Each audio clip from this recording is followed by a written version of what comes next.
Ça change la vie.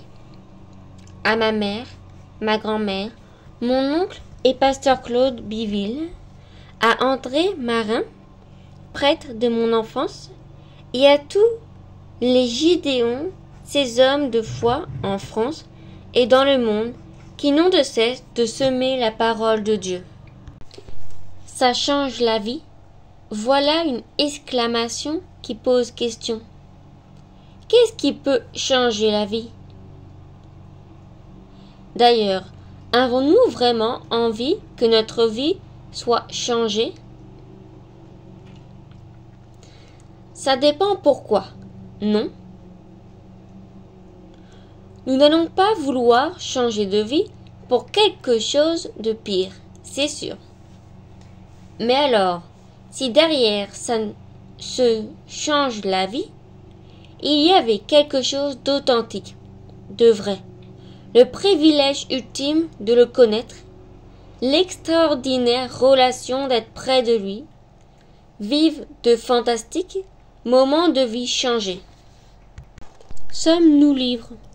N'avons-nous jamais regretté des décisions fermement prises, des choix, des événements?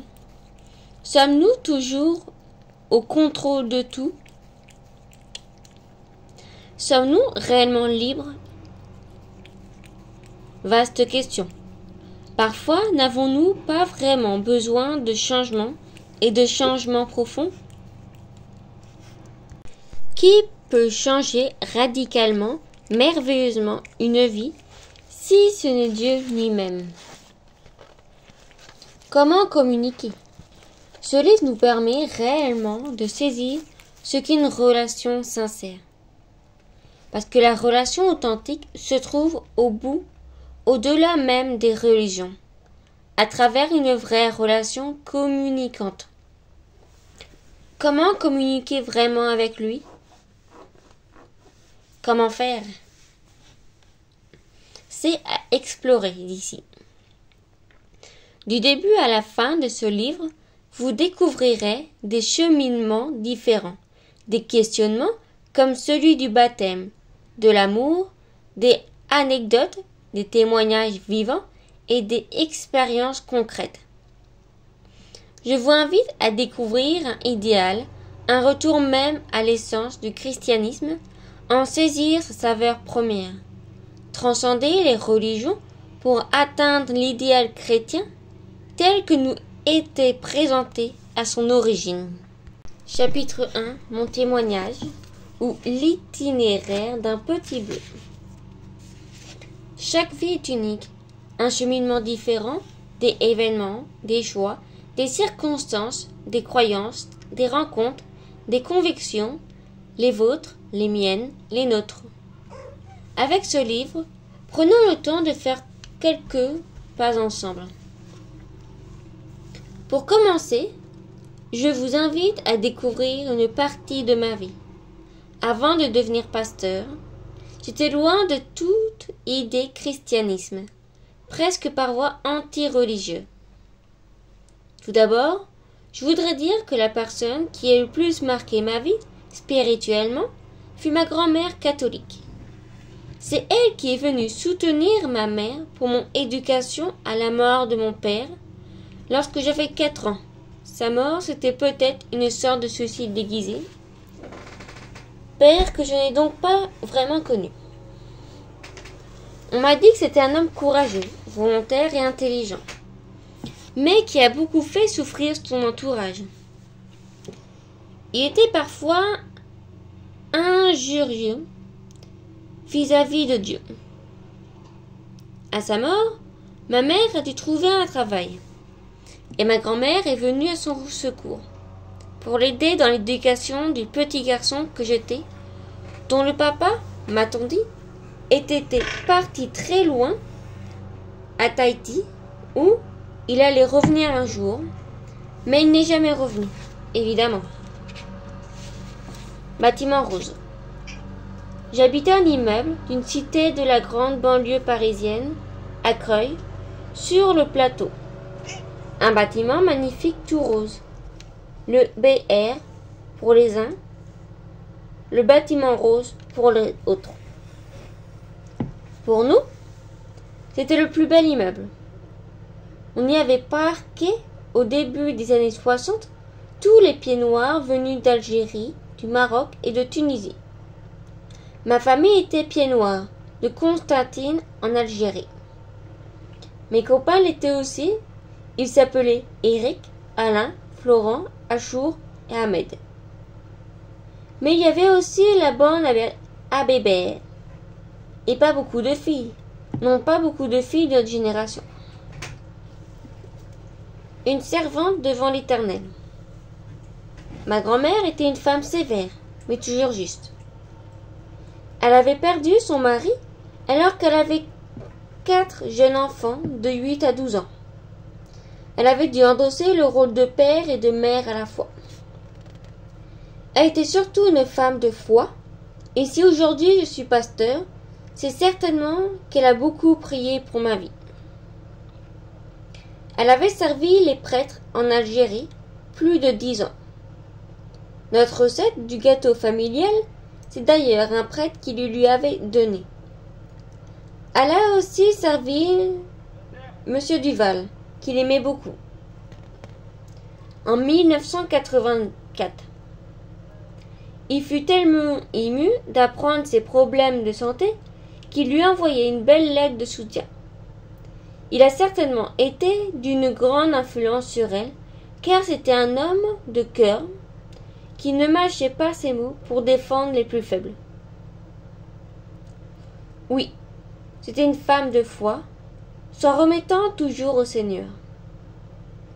Chaque jour, elle passait un bon moment à prier et lisait une partie des évangiles dans son missel. Il n'avait pas de Bible.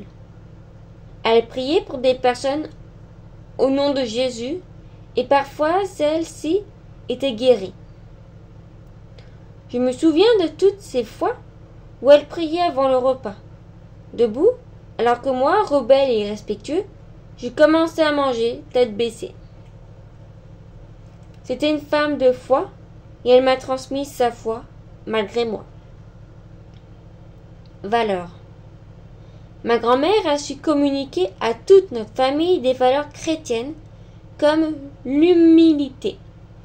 Elle nous a appris à nous contenter de ce qu'on avait, nous rappelant qu'il y avait plus malheureux que nous encourageant à ne pas nous plaindre pour un rien, à servir et aider ceux qui sont dans le besoin. Elle était vraiment une servante de Dieu. Tout ce qu'elle avait, elle le donnait aux autres, et ce qu'elle aimait le plus, elle l'offrait avec plaisir. Il y avait plus de joie à donner qu'à recevoir, nous dit la Bible. Catéchisme et messe peut intéresser. Le prêtre qui m'a fait le catéchisme fut l'abbé André. Qu'est-ce que je l'aimais! Il disait souvent des gros mots, et ça nous faisait tous rigoler. J'étais obligée d'aller à la messe tous les dimanches avec ma mère et ma grand-mère, mais au bout de 20 minutes, je feignais d'avoir mal à la tête, et j'attendais dehors, me balançant sur un banc, que tout le monde sorte. Il faut dire que j'étais très actif. Je ne restais pas en place. Avec la préadolescence, je n'ai plus voulu aller à l'église. La religion ne m'avait jamais intéressée, sauf peut-être pour avoir des cadeaux. Vie d'ado et de jeune, un Dieu qui n'existait pas. J'ai commencé la guitare à 13 ans et demi. Et je me suis passionnée pour tous les groupes un peu déjantés.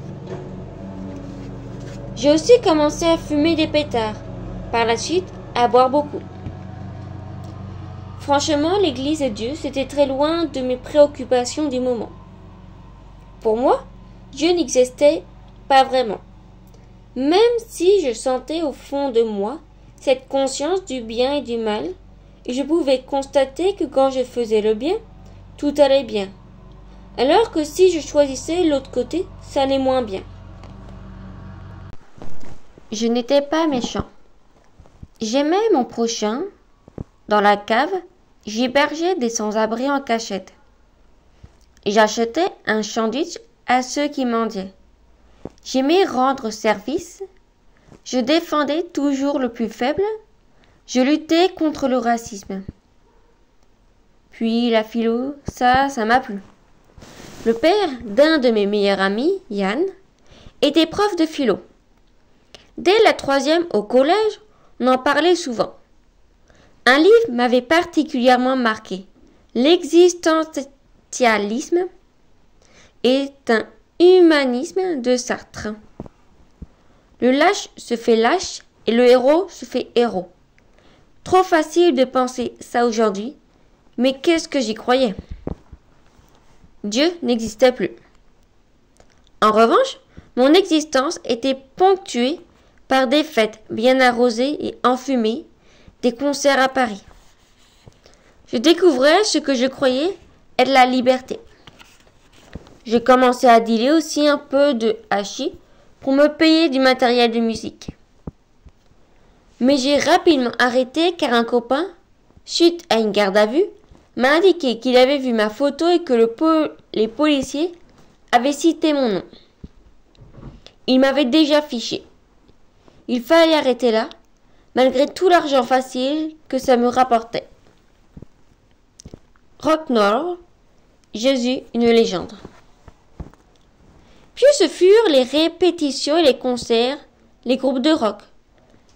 Les sentinelles, prônaient de l'ampleur, étaient de plus en plus reconnus.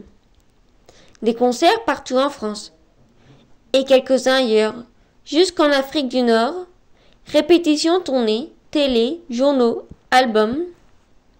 Bref, la vie d'un jeune passionné par sa musique. Et Dieu dans tout ça? Bouddhisme, yoga, nidra, voyage, astro, voilà quels étaient mes dieux. Pour moi, Jésus était une légende pure, inventée par les hommes.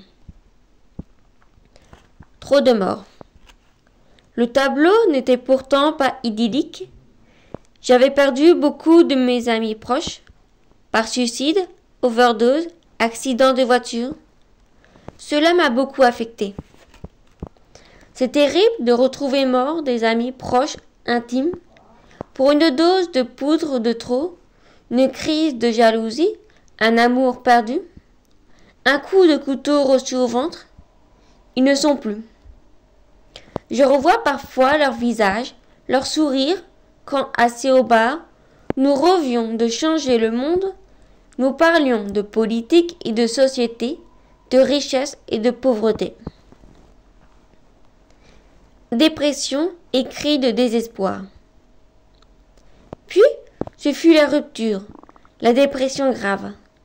Les abus en tout genre avaient petit à petit empoisonné mes pensées, affecté ma confiance, mes certitudes, ma vie entière. Un enfant pouvait s'approcher pour me demander l'heure, et cela suffisait pour que ma gorge se serre et que je sois saisie d'angoisse. En marchant dans la rue, je rasais les murs de peur d'être trop près du trottoir. J'étais devenu un malade dépressif. Moi qui disais toujours que seuls les faibles sont obligés de prendre des médicaments. Je devenais l'un d'eux. C'était terrible. C'était l'horreur. Je devenais comme fou. Le suicide me tentait odieusement. Je criais à Dieu, enfin ce Dieu que j'appelais à cette époque force universelle. Je quittais mon groupe et comme ultime planche de salut, je passais le bac à 27 ans. Moi qui l'avais raté 2 fois parce que je ne travaillais jamais et séchais les cours. Une force universelle. J'avais crié à cette force universelle, mais sûrement pas à Jésus, ni même à Dieu. Mais Dieu, notre Dieu à tous, on voudrait qu'il soit comme nous le voulons, mais lui reste le même, il ne change pas. Ce Dieu, là-haut, m'avait entendu, parce qu'il avait entendu le cri du cœur d'un pauvre malheureux qui n'avait plus d'issue. Mais moi, je ne le savais pas. Je ne savais pas qu'il s'était penché vers moi. Il m'a alors discrètement pris la main sans que je m'en rende compte. Comme un père, il m'aimait déjà, de toute éternité, et moi, aveugle, je ne le savais pas. Enfin, pas encore. J'ai donc eu mon bac de justesse, et encore, une équivalence de bac. Me voilà à la fac, pas tout seul, mais avec ma dépression. Au beau milieu de jeunes de première année, tous de 10 ans plus jeunes que moi, j'étais en Crous, en chambre université à Amiens. Et là, j'ai bossé comme un dingue. J'ai bossé, dur, en lettres modernes. Moi qui n'aimais pas lire, et qui faisais 10 fautes d'orthographe à la ligne. Je travaillais durement. Paradoxalement, en première année, il n'y avait que des livres que j'appréciais déjà depuis ma jeunesse. Nietzsche, Dostoïevski, Faulkner, Shakespeare. Mes études me passionnaient. J'ai tout réussi en jouant avec mention. Mais le jeune de la rue, l'inculte, je fricotais avec les meilleurs. Dieu me donnait la main, c'est sûr. Le jour de la parole. Un jour, il faisait très froid. Il pleuvait terriblement. 2 hommes se trouvaient là, à l'entrée du resto U. Ils distribuaient des petits livres bleus, des petits Nouveaux Testaments. Il s'agissait de 2 hommes appartenant à l'association des Gideons. Cette association a pour unique but de distribuer les Écritures. C'est interdénominationnel, c'est-à-dire que cela concerne plusieurs dénominations d'églises. Il n'y a pas de cérémonie religieuse, pas de recrutement de personnes ou d'argent. Le but est juste de laisser une portion de la Bible à chaque jeune qui en fait ce qu'il en veut. Chacun est libre de la prendre ou non. Chacun est libre de lire.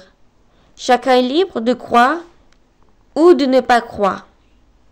Il n'y a pas de récupération aucune. J'en suis même la preuve vivante, vous allez voir. Une première. À ce moment, je réalise que c'est la première fois de ma vie que j'ai le Nouveau Testament dans les mains. Moi qui étais allé une centaine de fois dans une église. Même dans ma famille, personne n'avait de Bible, pas même ma grand-mère. Me rendre compte que cela n'a cependant rien changé dans l'immédiat. J'ai placé mon petit Nouveau Testament bleu dans le tiroir de ma table de nuit. Et puis c'est tout. Il est resté là très longtemps, près de 2 ans. Mais c'était comme un petit trésor très discret qui attendait secrètement son heure.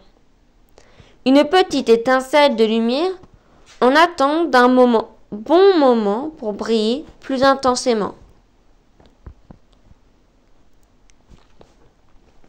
Le petit bleu se lit si facilement. Un jour, je l'ouvris et je commençai à lire. Je ne sais pas pourquoi j'ai commencé. Par un évangile peut-être. Rapidement, j'ai eu de plus en plus envie de le lire.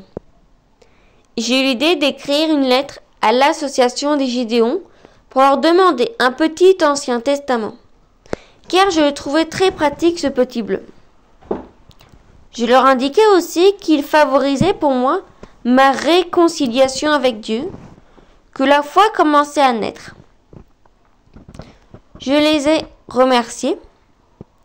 La réponse fut de m'envoyer une Bible entière avec leur encouragement à persévérer dans la lecture de la parole de Dieu. Ils priaient pour moi. C'est tout. Aucune récupération en faveur d'une église. Juste un soutien par la prière et un encouragement à laisser. Dieu me conduit par Saint-Esprit. Rempli d'une foi nouvelle, mais avec une sensation de rejet. Rempli de foi, j'allais chaque dimanche à la cathédrale d'Amiens. un monument magnifique. Mais au bout de 3 ou 4 fois, j'ai senti comme une sorte de froideur, d'indifférence, voire de rejet. Je me suis senti exclu de ce groupe de personnes que je ne suis plus retourné à la cathédrale pour la messe.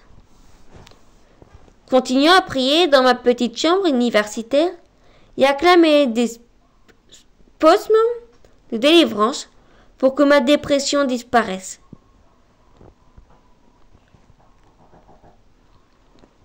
Rencontre, révélation, guérison. Tant de bonheur si rapidement. Quelques jours plus tard, à la fac, une jeune africaine me parla de sa foi et m'invita dans une église évangélique. Qu'est-ce que c'est que ça? C'est une église protestante, tu verras. Elle était vraiment convaincante et semblait avoir une véritable foi solide et sincère. Alors j'y suis allée. J'avais toujours voulu assister à un culte de gospel avec sa superbe chorale et beaucoup de noirs qui tapent dans les mains et mettent le feu à l'église. C'était surtout rempli de blanc. Il n'y avait pas de gospel traditionnel comme on entend.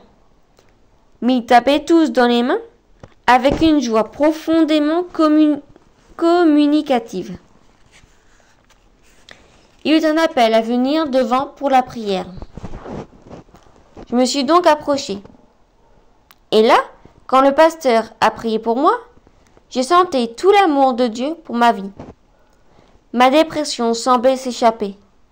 J'étais remplie d'une profonde joie que je ne pouvais pas encore exprimer. Là, le Jésus dont il avait parlé devant la réunion devenait un Dieu vivant qui venait de toucher mon cœur et mon âme. Dès lors, ma vie n'a plus jamais été la même. Je me rendais compte que Dieu existait vraiment. Que Jésus n'était pas du tout une légende et qu'il agissait concrètement dans la vie de ceux qui le cherchent et marchent à la suite. Franchement, c'est incroyable. Une communauté de chrétiens.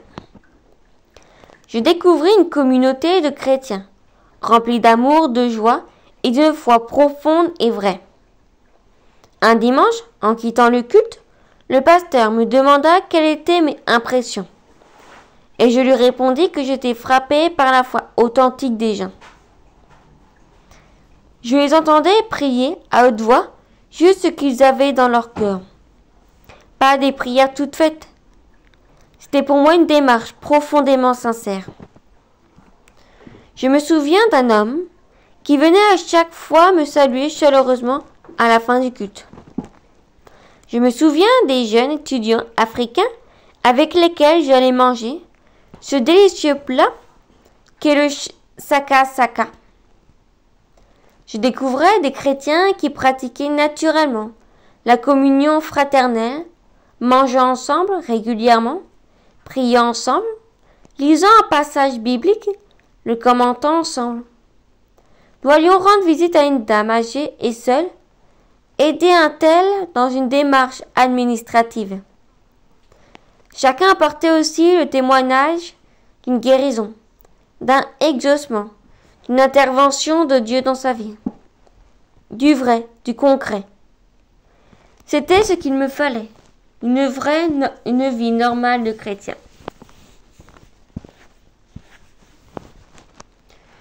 Scruter les Écritures.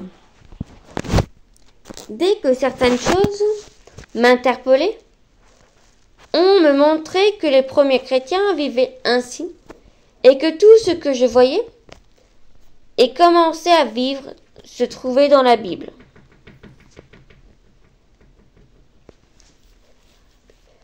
Plus je la lisais, plus je la comprenais.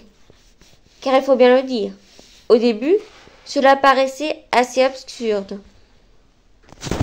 Constatant que je la connaissais mal, je me rendais compte que la façon d'être des membres de l'Église, la communion fraternelle, l'hospitalité, l'amour du prochain, correspondait à ce que vivaient les premiers chrétiens au temps de l'apôtre Paul.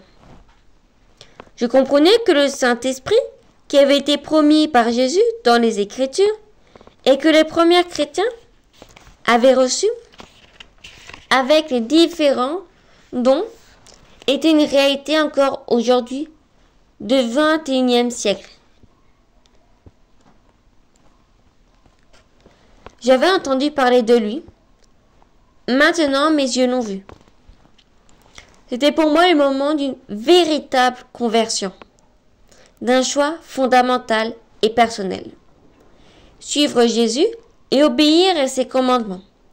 Jusque-là, jamais je n'avais réalisé que le fait de dire qu'il est ressuscité implique qu'il est vraiment vivant, encore là aujourd'hui. Le personnage de légende s'était transformé en une personne réelle et présente. Le Dieu qui priait ma grand-mère avec autant de foi était le vrai Dieu. Il était son véritable ami. Il le connaissait réellement et je commençais à le connaître à mon tour. Voilà quelle était ma prière. Oui, Seigneur, oui. Oui, Seigneur, oui. Pardonne-moi pour toutes mes fautes, mes bêtises, mes souillures, tout mon péché. Je te dis oui. Oui, sois mon sauveur et mon Seigneur. Mon sauveur, parce que je crois en toi, que tu m'as donné la vie éternelle par ton sacrifice sur la croix. Mon Seigneur, parce que je te fais confiance, je te donne les rênes de ma vie. Conduis-moi chaque jour, toujours plus près de toi. Du concret, je ne voulais pas adhérer à une religion, une forme religieuse quelconque. Je comprenais que s'approcher de Dieu, c'était tout simplement, vraiment tout simple, ce qu'il nous demande, c'est juste un cœur à cœur avec lui. Entre dans ta chambre, ferme ta porte et prie. Et là, dans le lieu secret, ton Père te voit. Évangile de Matthieu. Avec mon passé de garçon de la cité de Fétane, de musicien à la pointe de ce qui se faisait de mieux et de plus efficace, il me fallait du vrai, du tangible, pas un Dieu théorique, ni une simple sagesse humaine. D'ailleurs, l'apôtre Paul déclare dans sa première lettre aux chrétiens de la ville de Corinthe que notre foi ne doit pas se fonder sur la sagesse des hommes, mais sur une démonstration d'esprit et de puissance. Voilà du concret, et c'est ce qu'il me fallait. Quelqu'un a dit très justement, en science, il faut expérimenter pour croire. Dans la foi chrétienne, il faut croire pour expérimenter.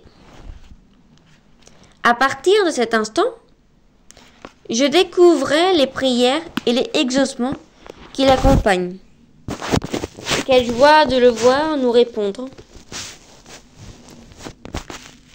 L'intimité avec mon Dieu grandissait de plus en plus. Je comprenais que c'est à chacun de le chercher vraiment et de l'aimer. Et il agit, ma dépression avait disparu. Je priais pour des besoins particuliers et Dieu exauçait. Oh, pas systématiquement, évidemment. Et s'il y avait des silences, je les comprenais et je les acceptais. Mais c'était incroyable de les voir agir le plus souvent, vraiment incroyable. Le panier de course. Une anecdote, ma mère disait très souvent qu'il y avait tellement de problèmes dans le monde que Dieu n'avait pas le temps de s'occuper de nous en particulier. Il était trop occupé. Je me souviens lui avoir dit au début de ma vie spirituelle, « Tu sais, maman, Jésus est si près de toi qu'il peut t'aider, même dans les petits détails de ta vie. Pour cela, il faut que tu pries avec tes propres mots, avec ton cœur, et tu verras, tu vas le voir agir. » Un jour, au beau milieu de la longue et pénible côte de Croix, portant de gros sacs de course, mais aussi ses 70 ans bien comptés, elle fit cette prière. « Philippe m'a dit de te parler avec mes propres mots. Je te demande, Seigneur, à l'époque peut-être qu'elle vous voyez encore Dieu, envoyez-moi quelqu'un pour porter mes 2 gros sacs, je suis épuisée de fatigue. Le miracle, incroyable, s'est produit quelques minutes après. Cette petite prière qui sortait d'un cœur sincère et sans orgueil. Une ancienne voisine, qu'elle n'avait pas vue depuis des mois, s'est présentée à elle et lui a porté ses 2 gros sacs de course, montant même les 4 étages de son immeuble. Voilà une belle expérience de foi. Rien ne pourra remplacer une véritable relation de cœur. Entre dans ta chambre, ferme ta porte. Un temps de qualité. C'était une première pour ma mère, car ses prières habituelles se limitaient à des prières toutes faites, apprises par cœur. Cela est difficilement compréhensible, je l'avoue. Comment imaginer, en effet, une véritable communion, relation fondée sur des prières répétitives, apprises par cœur ou loup, et écrites par d'autres. Si la communication avec mon épouse se limitait à lui répéter les mêmes choses à plusieurs reprises, et pour ajouter à cela, imaginons que nos 2 enfants, ses amis, ses collègues de travail, etc., fassent de même. J'imagine qu'elle s'enfermerait dans sa chambre, se prendrait la tête entre ses 2 mains et implorerait Dieu en disant « Non, non, non, je veux qu'on me parle, je veux qu'on m'écoute, je veux exister personnellement. » Je connais bien ma femme. Elle a besoin de vrais moments de qualité avec moi. Elle attend de moi que je lui dise ce que j'ai sur le cœur, que nous partagions de vrais moments empreints de sincérité, exprimant la réalité de notre cœur, là où nous nous trouvons avec nos combats, nos luttes, nos joies, sans superficialité. Elle attend de moi que je l'écoute et que je lui réponde. Avec Dieu, c'est pareil. Les possements de David ne sont-ils pas le reflet de son cœur en fonction des circonstances qui l'entourent et de son intimité du moment avec Dieu? Chaque posement est comme une prière spontanée, un temps de qualité avec son Seigneur. Vivre par la foi. Être chrétien, c'est vivre par la foi. Je l'ai compris selon l'apôtre Paul. C'est marcher dans une vie nouvelle, vivre par la foi. Ce n'est pas vivre d'un côté, comme on veut, et de l'autre avoir la foi, simplement croire que Dieu existe. C'est vivre au moyen de la foi, l'un et l'autre étant indissociables.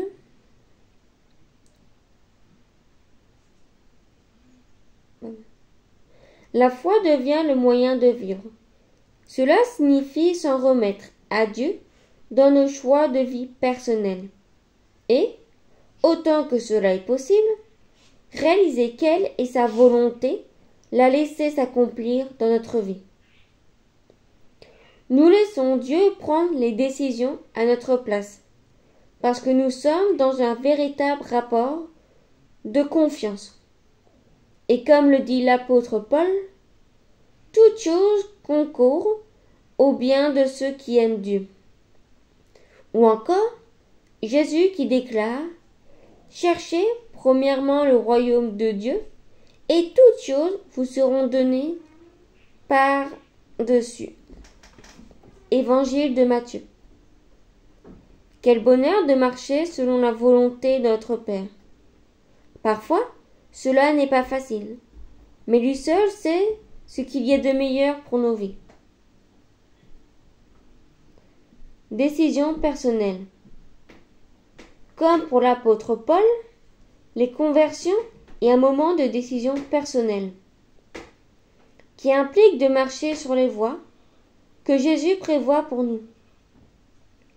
J'ai pleinement saisi, après ma conversion, le message de la repentance de Jean-Baptiste et l'importance du baptême d'eau par immersion qui est l'engagement d'une bonne conscience, nous dit la Bible.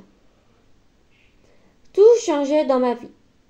Ma façon de voir les événements qui m'entouraient, mes relations avec les personnes auprès de moi. Je rendais dans les magasins ce que j'avais auparavant volé. Je demandais pardon à ceux auxquels j'avais fait du mal. Je me réconciliais avec tout. Je retrouvais le goût de vivre, la joie dans le cœur. Pas de religion, juste Jésus au cœur de ma vie. Il faut bien comprendre que ce n'est pas une religion à laquelle j'adhérais, qu'elle soit catholique ou protestante. C'était juste une relation avec le Dieu réel et vivant qui était venu jusqu'à moi, juste Jésus dans toute sa divinité. En dehors de tout clivage religieux, lui n'est ni catholique, ni protestant, ni orthodoxe. Il est Jésus. Un point, c'est tout. C'est lui seul que je veux continuer de suivre aujourd'hui. Et au risque de me répéter, ce qui est incroyable, c'est que tout ce que vivaient les premiers chrétiens dans le Nouveau Testament, nous le vivons encore aujourd'hui. Dieu n'a pas changé. Ce sont nos sociétés et nos cultures qui changent. Mais lui reste le même. Si certaines personnes cherchent à se fabriquer un Dieu qui ne les dérange pas dans leur conscience, un Dieu qui leur convient bien, Dieu reste le même. Il ne change pas. On ne peut pas le changer. Et il faut le prendre dans son entier. Il n'est pas comme nous le voulons, mais il est ce qu'il est, toujours le même. Un grand ordre, une église d'État. Jusqu'à présent, j'ai voulu insister sur la dimension personnelle et intime de ma conversion et de ma relation à Dieu, qui est essentielle selon moi, et en songeant à l'histoire de la chrétienté, je me dis que la conversion au christianisme de l'empereur romain Constantin Ier au IVe siècle a fait un grand tort en politisant la foi chrétienne. Certes, il stoppa les persécutions, mais il promut représentant de Dieu sur terre. Toutes ces décisions furent sacralisées. La foi chrétienne fut associée à la romanité et l'Église divint ainsi qu'une Église d'État. En quelque sorte, c'est le début d'une foi non plus personnelle, mais de multitude. On ne devient plus chrétien par choix personnel. Dans une famille chrétienne, on est chrétien sans le décider soi-même. Personnelle décision. Petit à petit, jour après jour, j'ai grandi dans ma vie des prières et dans ma connaissance de la parole de Dieu. Mon désir de marcher selon les voies de Dieu s'est affermi. J'ai donc pris la décision de me faire baptiser. Pourtant, j'avais été baptisé bébé à 2 mois. Seulement, il est nécessaire de bien comprendre que pour moi, c'est toute ma vie qui a changé alors que j'ai déjà adulte. Auparavant, je ne croyais pas en Dieu. Je n'y attachais pas d'importance. J'étais loin de lui, et là, d'un coup, ma vie a été bouleversée, de façon miraculeuse, extraordinaire. C'était une nouvelle naissance, comme dit Jésus à Nicodème, cet érudit et théologie, évangile de Jean. J'avais auparavant entendu parler d'un Dieu que je ne connaissais pas et auquel je ne croyais pas. Et maintenant, je marchais par la foi, main dans la main, avec le Dieu créateur de la terre. Était soudainement devenu mon ami. et je ne l'appelais même pas père, mais papa chéri, tant ma relation était forte, sincère et concrète. À ce moment-là, le désir d'être baptisé prenait tout son sens. Être conforme, le baptême, un acte d'obéissance. C'était pour moi très important, parce que je voulais honorer celui qui venait de transformer ma vie, et qui n'avait pas fini de le faire. Je peux le dire plusieurs années après. Je voulais être conforme à l'engagement des premiers chrétiens et au baptême tel que cela se pratiquait dans la Bible. Mais je prenais aussi conscience de toute ma bêtise et dénigrais les prières de ma mère et de ma grand-mère. Aujourd'hui, je les remercie, car sans elles, sans leur foi, je ne serais peut-être plus là aujourd'hui. Peut-être serais-je parti comme mes amis, par un trop loin d'accès, de déception, de folie. Au lieu de ce funeste destin, je suis devenu chrétien, alors que je ne l'étais pas. Quoique baptisé, avant je ne croyais pas, aujourd'hui je crois. Il me fallait donc concrétiser cette vie nouvelle par cet acte de foi en public dont la Bible parle de baptême. Chapitre 2. Le baptême dans la Bible. De l'eau, beaucoup d'eau, un choix, la foi et du changement.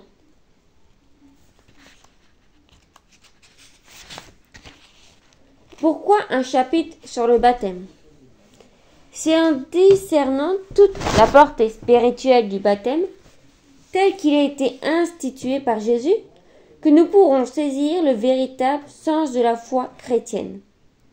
La réconciliation avec le Père, la guérison des cœurs, le changement dans les vies, parce qu'il y a un réel engagement de la personne, sachant que l'excellence finale est l'amour. Fond et forme du baptême selon la Bible. En étudiant la parole de Dieu, j'ai découvert que le baptême, tel que la Bible l'enseigne, se pratiquait par immersion, et qu'il faisait suite à une décision de la personne, ayant choisi de se repentir, de croire en Jésus et de s'engager à le suivre en bonne conscience.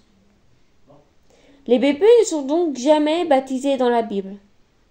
J'aimerais reprendre ces différents points qui sont véritablement essentiels pour bien saisir cet idéal chrétien tel qu'il nous était présenté à son origine. Étymologie. Le mot baptême provient du grec baptizen, qui veut dire plonger, immerger entièrement dans l'eau. D'ailleurs, on voit bien à plusieurs reprises qu'il est nécessaire d'avoir beaucoup d'eau. Par exemple, Philippe et les Taubiens descendirent dans l'eau, acte 8, dans l'évangile de Jean. Il nous est dit que Jean baptisait à Hénon, près de Salim, parce qu'il y avait beaucoup d'eau. Repentance. La repentance, c'est l'état d'un cœur qui regrette d'avoir offensé Dieu et qui décide d'abandonner tout ce qui n'est pas conforme à sa volonté. L'apôtre Pierre déclare dans le livre des Actes des Apôtres: « Repentez-vous et que chacun de vous soit baptisé au nom de Jésus-Christ pour le pardon de vos péchés, et vous recevrez le don de Saint-Esprit. » Cela signifie qu'avant de prendre le baptême, il est nécessaire d'avoir entendu le message de la bonne nouvelle de Jésus et d'être passé soi-même par un temps de repentance personnelle. Croire. Dans le passage d'acte 8, l'Éthiopien demande à Philippe ce qui l'empêcherait d'être baptisé. Ce dernier de lui répondre: « Si tu crois de tout ton cœur, cela est possible. » Comment un bébé peut-il croire de tout son cœur, même croire tout court, et se repentir? Il y a forcément un âge de raison.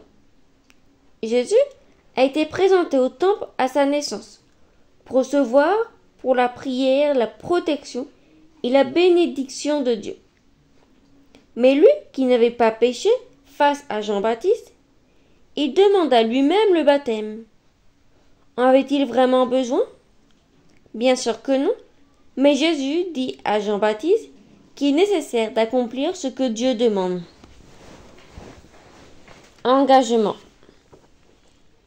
L'apôtre Pierre nous dit donc, dans sa première lettre, que le baptême symbolise l'engagement d'une bonne conscience envers Dieu. D'ailleurs, à la fin de l'évangile de Matthieu, Jésus demande à ses fidèles de faire des disciples en les baptisant au nom du Père, du Fils et du Saint-Esprit. Il ne peut pas être un disciple s'il n'a pas d'engagement. Immersion égale ensevelissement. L'immersion symbolise la mort, la fin de l'ancienne vie du croyant. Les choses anciennes sont passées, voici toutes choses sont devenues nouvelles, nous dit l'apôtre Paul dans sa deuxième lettre aux chrétiens de Corinthe. La sortie de l'eau du baptisé symbolise l'entrée dans une nouvelle vie. Il s'est engagé à suivre les voies de Dieu, à marcher de progrès en progrès à la recherche de la sainteté, suivant les commandements de la parole. Famille. On voit parfois dans le Nouveau Testament des familles qui sont baptisées, mais il n'est jamais dit que les enfants l'étaient aussi. Il s'agissait de ceux qui étaient la parole et qui ont cru. La présence des enfants à l'époque, dans les affaires des adultes, n'avait pas la même importance qu'aujourd'hui. Choix. Certains m'ont fait la reproche de n'avoir pas été fidèle à mon baptême d'enfant. Comment puis-je être fidèle à quelque chose que je n'ai pas désiré? C'est comme si l'on décidait, dès la naissance d'un bébé, que pour tous les jours de sa vie future, il sera un politique, un partisan de droite ou de gauche, sans avoir à aucun moment le droit de changer, sous peine d'être considéré comme un infidèle. L'homme n'est libre et il veut le rester. C'est certainement pour cela que Dieu laisse chacun libre. Libre de choisir sa foi et de choisir comment il veut la vivre. Aujourd'hui, nous sommes dans une société de choix. Et surtout, Dieu lui-même nous laisse le choix. On ne peut pas forcer quelqu'un à croire ou ne pas croire. Et on ne peut pas forcer quelqu'un à prendre le baptême. C'est un choix personnel. Avant de baptiser des personnes, je veux vraiment m'assurer que ce n'est pas une décision hâtive et que la personne comprend bien ce qu'elle fait, qu'elle le fait librement et qu'elle saisit bien la portée de son acte. Je me souviens d'une personne dont la mère protestante avait dû épouser la religion catholique de son futur mari. Qu'importe. Le choix, ce n'est pas la religion, c'est Jésus. C'est ça le message de la bonne nouvelle. Imparfait et parfait. S'il est nécessaire de bien saisir la dimension de repentance et de rechercher la sainteté, car ce que Dieu veut, notre engagement se fait par la foi en Jésus et en sachant qu'il sera avec nous tous les jours pour nous aider. Seul, je ne peux pas faire grand-chose, mais je peux tout par Jésus qui me fortifie.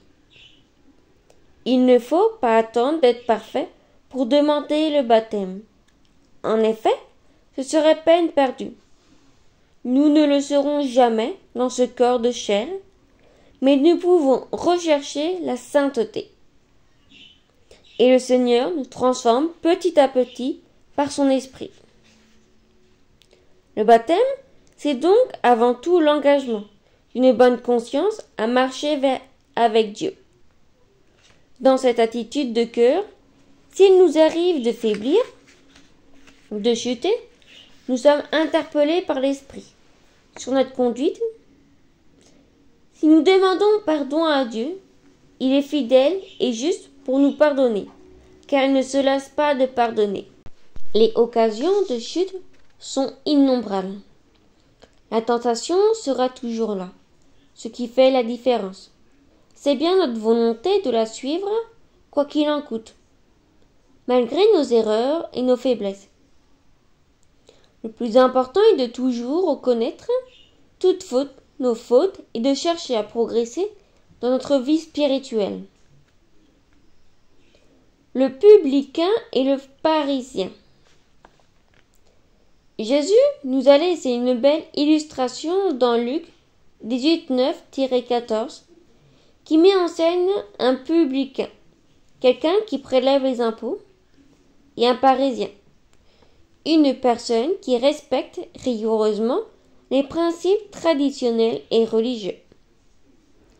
Alors que le publicain se frappe à sa porte, se frappe la poitrine de honte et de remords en demandant à Dieu de le pardonner, le pharisien a une attitude de cœur opposée, remerciant Dieu de ne pas être comme ce publicain, ce pécheur.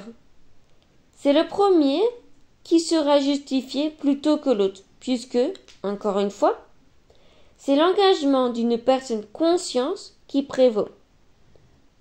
Celui qui se croit juste grâce à sa religion risque de ne pas être justifié selon cette illustration. Toute la Bible nous montre que Dieu regarde avant tout au cœur.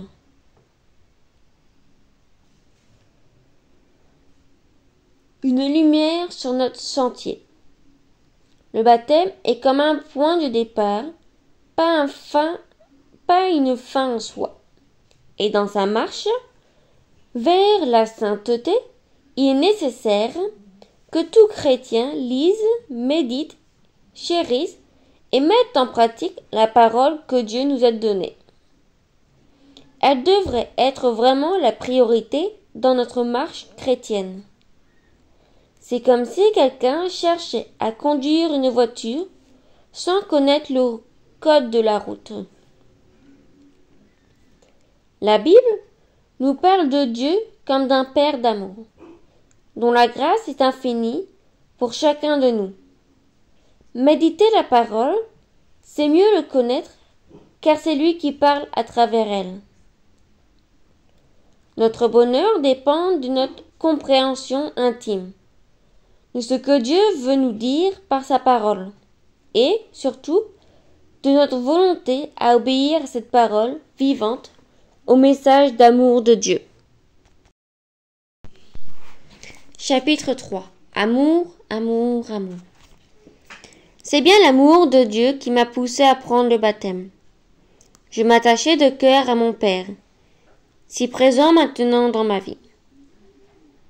L'image que l'on a de Dieu, en tant que Père, est quelquefois fortement influencée par l'image que l'on a de son propre Père. Si cette dernière n'est pas très bonne, il faudra que notre perception de la représentation du Père soit reconstruite. Pour ma part, ayant perdu mon père très jeune, ma relation avec mon Père céleste était à construire sans a priori. Dieu est le Père parfait. Son amour est inconditionnel. Il ne change pas. C'est nous qui nous éloignons de lui parfois. Mais lui reste le même. Il veut le meilleur pour nos vies, mais entre comprendre cela, l'accepter et le vivre, il y a parfois quelques résistances. Le message de l'Évangile est bien la plus belle lettre d'amour du Père pour chacun de nous. Celui qui a donné son propre Fils à la croix exprime à travers cet acte la plénitude même de l'amour. Une parole d'amour, une parole vivante. La Bible est, y a toujours été, une parole vivante. C'est la parole de Dieu et elle fait naturellement autorité. Dieu nous parle à travers elle. Et chaque fois qu'il nous parle, C'est une façon de nous communiquer son amour. En voici un exemple. Je me souviens avoir fait un jour la lecture dans l'évangile de Matthieu du récit de la crucifixion après avoir lu toutes les atrocités que Jésus avait subies. J'ai prié et dit à Dieu ces quelques mots. Seigneur, tu vois comme je suis insensible. Je viens de lire ce passage et je n'ai rien ressenti. Je l'ai lu comme j'aurais lu n'importe quelle histoire. Fais que je puisse bien saisir ce qui s'est passé à ce moment-là. Après cette prière, je vais me préparer un thé, puis je retourne à ma lecture, oubliant complètement ma prière. Ayant laissé ma Bible ouverte sur le même passage, je reprends le même chapitre sans faire attention. Et là, je me mets à vivre ce moment de la crucifixion. Je vois tout ce qui se passe. Je semble être présent sur les lieux où Jésus est frappé, flagellé, où on lui crache dessus, où on se moque de lui. Je me mets à pleurer à chaudes larmes. Dieu venait d'exaucer ma prière. Je n'ai pris conscience de cela que quelques heures après. Sa parole est vivante et Dieu veut nous parler à travers elle. Il veut nous communiquer tout son amour à travers la mort sur la croix, son Fils Jésus. Quel acte d'amour, quelle preuve d'amour. Savoir saisir ces signes d'amour.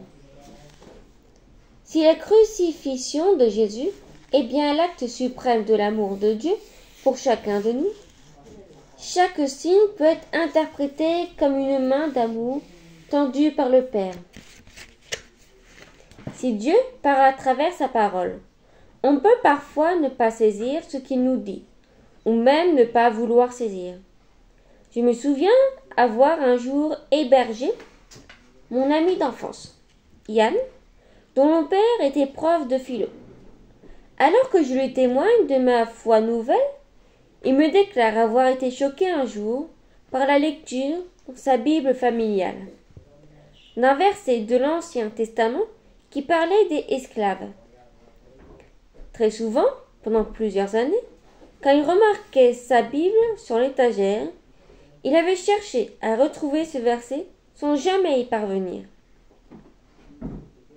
Quelques instants après m'avoir raconté cela, Yann, ouvrant ma Bible, est attiré par un verset qui semble ressortir du texte, comme grossir par une loupe providentielle. C'est incroyable. Il venait de retrouver son fameux verset.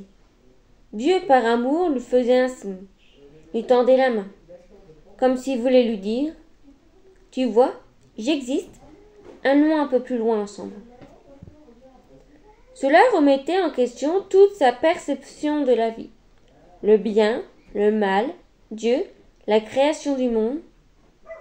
Mais il n'a pas su saisir ce signe avec la foi d'un enfant.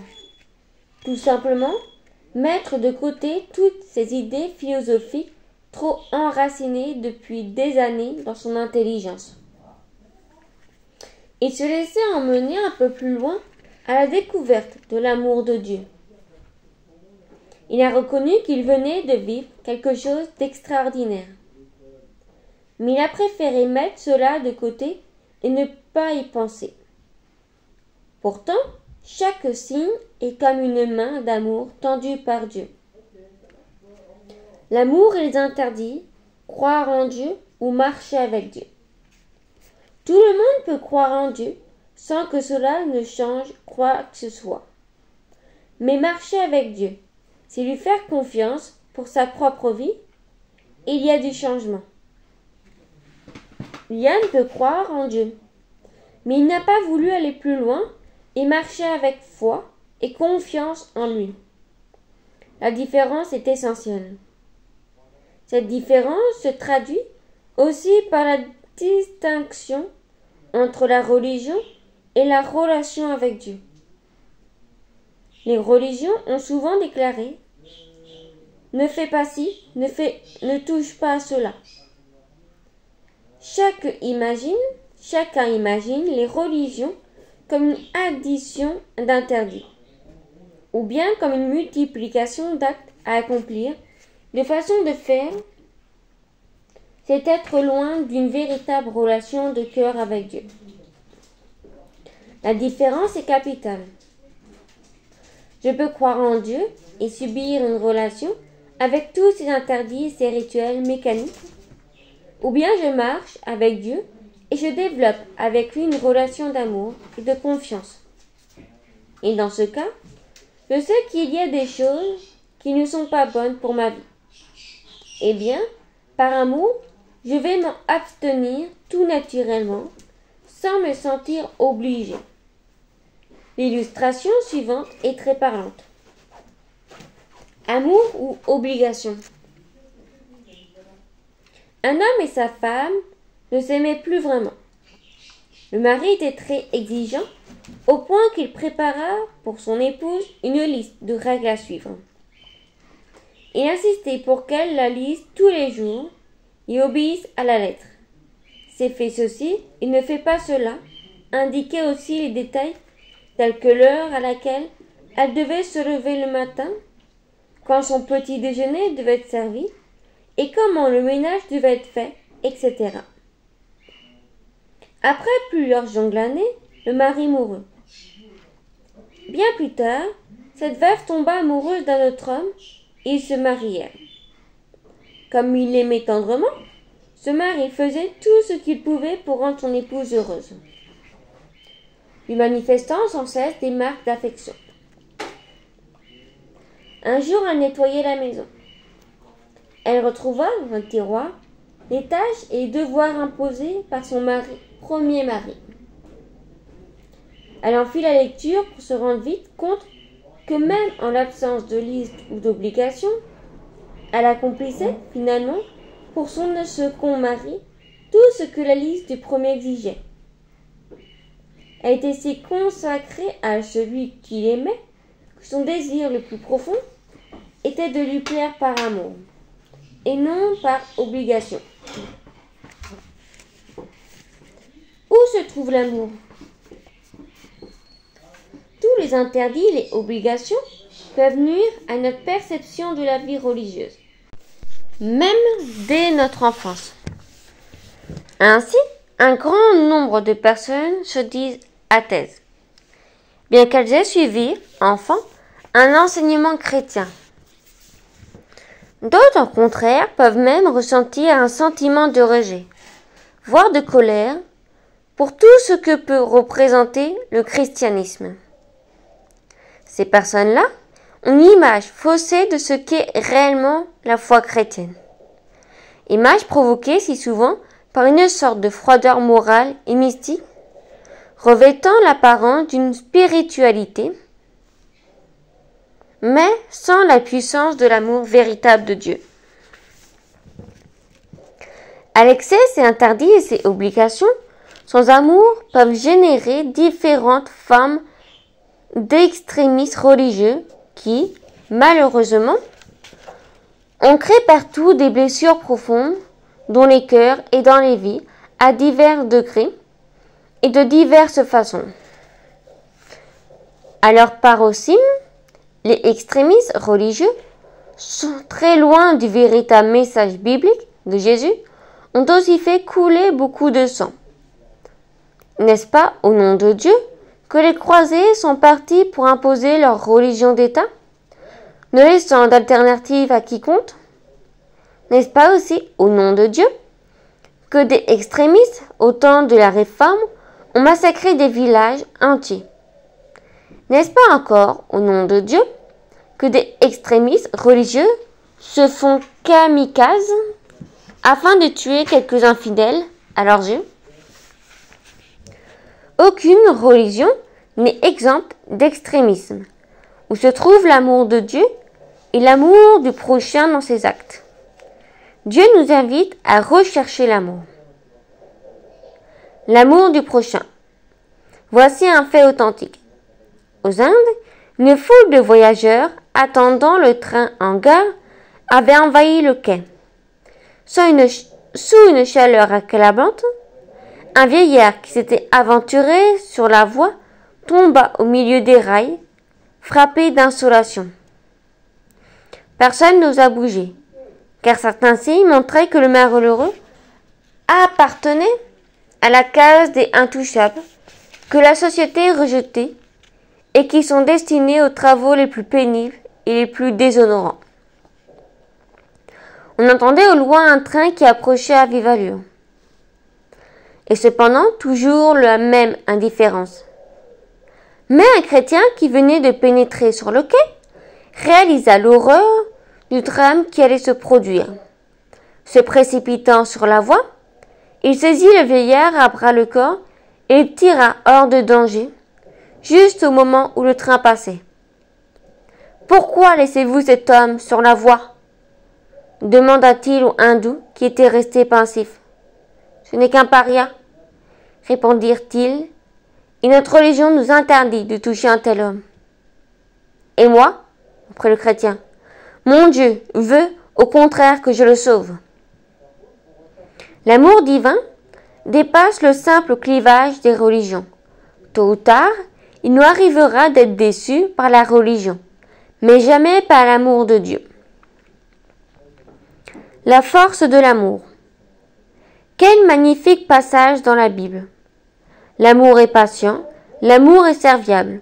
Il n'est pas envieux, l'amour ne se vante pas, il ne s'enfle pas d'orgueil, il ne fait rien de malhonnête, il ne cherche pas son intérêt, il ne s'irrite pas, il ne médite pas le mal, il ne se réjouit pas de l'injustice, mais il se réjouit de la vérité. L'amour pardonne tout, il croit tout. Il espère tout, il supporte tout. Quel formidable défi! Si j'aime mon prochain, alors je ne suis plus sous la loi des interdits. Ne convoite pas ceci, ne vole pas cela. Par amour, tout naturellement, je ne vais pas le faire. L'amour est l'accomplissement de la loi et des interdits. L'amour nous pousse à nous donner, à prendre soin de l'autre, pas lui faire du mal. L'amour nous pousse à aimer. Amour et amour. Qui ne recherche pas l'amour des autres? Nos psys disent que le besoin de chacun est de se sentir aimé et d'être vraiment aimé. Chacun font des concessions sur leurs propres convictions. Les décisions, des choix sont pris uniquement pour plaire aux autres et pour se sentir aimé. C'est comme un vide à remplir qui, à peine rempli, se creuse davantage et qu'il faut combler sans cesse par quelque chose d'autre. Cela devient une sorte d'engrenage sans fin, sans trouver de réelle satisfaction. Il y aura toujours un manque en nous que l'on cherchera à satisfaire. Le philosophe et physicien Blaise Pascal écrivit ces quelques mots. Il y a dans le cœur de chaque homme un vide en forme de Dieu, et nul autre que lui ne peut le combler. Nous serons facilement déçus par l'amour des hommes, même si quelquefois nous payons le prix fort pour nous sentir aimés. Malheureusement, le résultat est si souvent superficiel et parfois tellement décevant. Néanmoins, il y a un amour qui peut combler le vide que chacun de nous. C'est l'amour de Dieu. Et il est gratuit. Il ne s'achète pas. Il ne se mérite pas. Dieu nous aime. Dieu n'aime pas les péchés en nous, ni le mal que nous faisions, mais il nous aime, nous, qui que nous soyons, quoi que nous ayons fait, Dieu nous aime. Amour et humour, foi ou superstition. Un peu d'humour pour déterminer ce chapitre sur l'amour. Est bien dissocier le fait qu'on peut croire en Dieu sans faire confiance en son amour, qui sait prendre soin de notre vie. C'est amusant de penser que des personnes qui croient en Dieu peuvent craindre de passer sous une échelle, ou appréhender le passage furtif d'un chat noir devant elle, à la tombée de la nuit. Certains placent plus leur confiance dans le toucher du bois ou dans le croisement des doigts plutôt que Dieu lui-même. Comment un chrétien peut-il croire de l'amour de Dieu? Si je crois que Dieu m'aime, alors je sais qu'il me protégera et aucun chat noir n'aura d'influence sur mes pensées et encore moins sur le cours de ma vie. Auparavant, je craignais ces choses, mais aujourd'hui, il m'arrive de m'arrêter sous une échelle, un petit sourire au coin des lèvres. Et si parfois je relève quand même la tête, c'est pour voir s'il n'y a pas un grand pot de peinture, un peu en déséquilibre. Pas par superstition, mais par simple prudence et sagesse. Et de là même des idées philosophiques, des vides à combler, des superstitions. Dieu est assurément le Dieu d'amour. Et son amour, pour nous, est tellement fort qu'il peut guérir nos blessures du passé, restaurer notre vie entière. L'amour de Dieu est un amour qui transforme véritablement. Je l'ai réalisé et je l'ai expérimenté. Et je n'ai eu qu'un désir, la vérité. Chapitre 4. Mes raisons d'être pasteur. Servir Jésus et non une religion. Amener chacun à développer une relation réelle avec son Sauveur. Voilà ma raison d'être pasteur.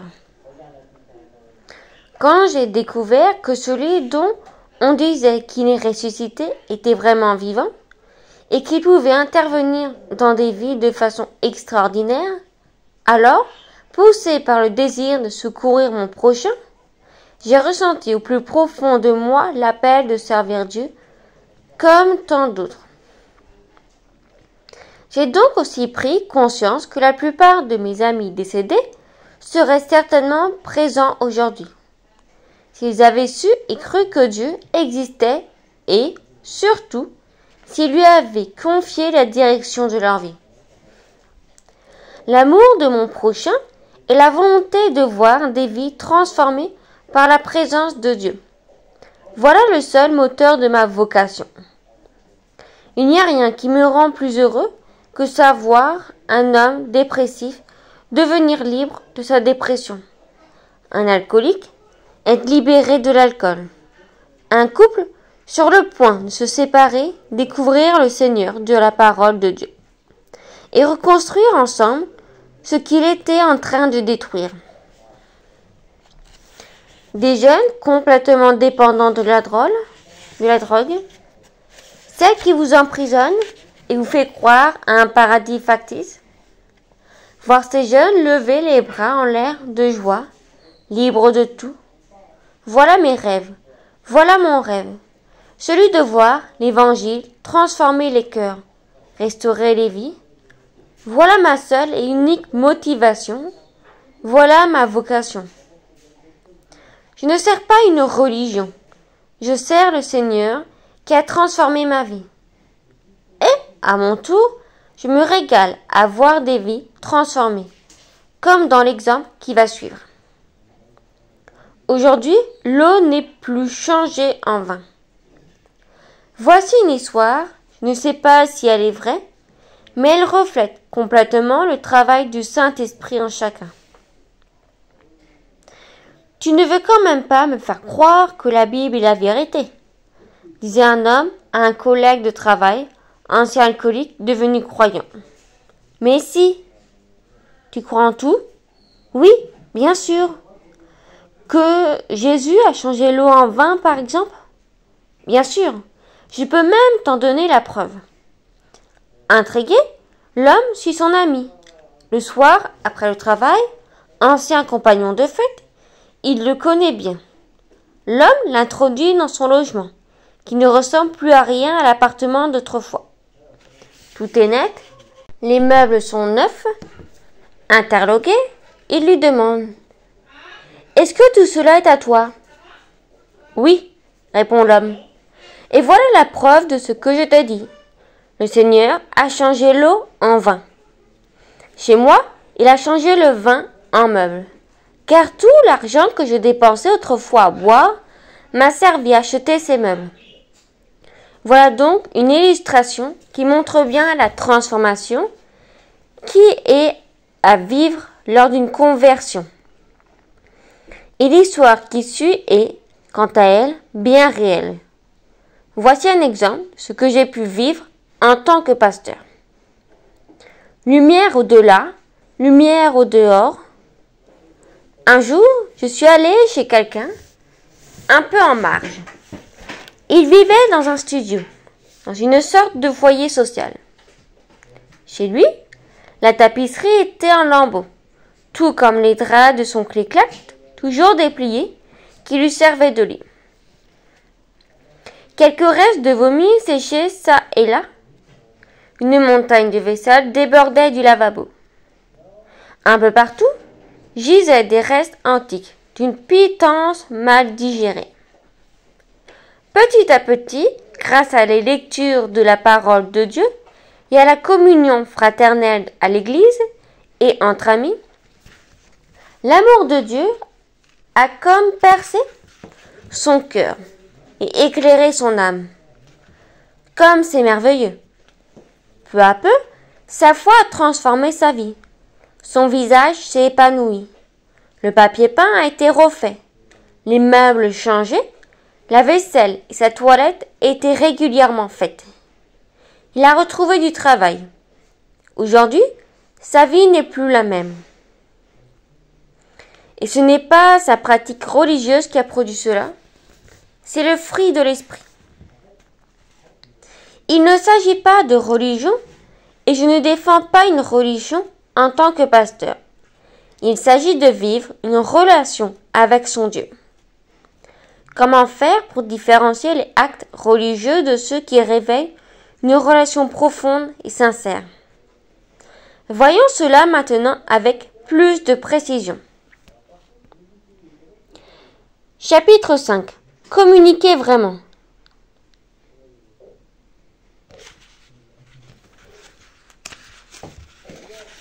Je raconte beaucoup de personnes qui ne comprennent pas la différence entre la religion et Jésus lui-même. Je dis souvent que nous n'adhérons pas à une religion, mais bien plutôt que nous nous lions de cœur avec Jésus vivant. Voici le témoignage d'un ami d'origine berbère, Saïd Oudjibou, qui nous permettra de mieux comprendre la différence essentielle entre une relation qui présente Dieu et une relation de cœur avec lui. Présentation de Saïd. Très tôt dans son enfance, Saïd s'est intéressé à sa religion, l'islam. Il a appris dès l'âge de 6 ans ses premières prières rituelles. Saïd est devenu un fervent pratiquant, mais suite à des événements de violence dans son quartier, sa sœur s'est convertie au christianisme. À ce moment-là, l'orgueil religieux était tellement ancré parmi les membres de sa famille qu'ils ont réagi avec brutalité. Sa sœur fut violentée, frappée, rognée, et sa Bible fut déchirée. Mais Saïd racontera plus tard qu'il était impossible de déchirer cette foi qu'elle avait en Jésus. Sa sœur, ajoutera-t-il, avait une paix, une assurance si déconcertante que nous avons été déstabilisés dans notre foi. C'est par choix que sa sœur est devenue chrétienne. Et c'est aussi par choix que Saïd est devenu à son tour. La conversion de Saïd. Regardons comment s'est passée une conversion selon son propre récit.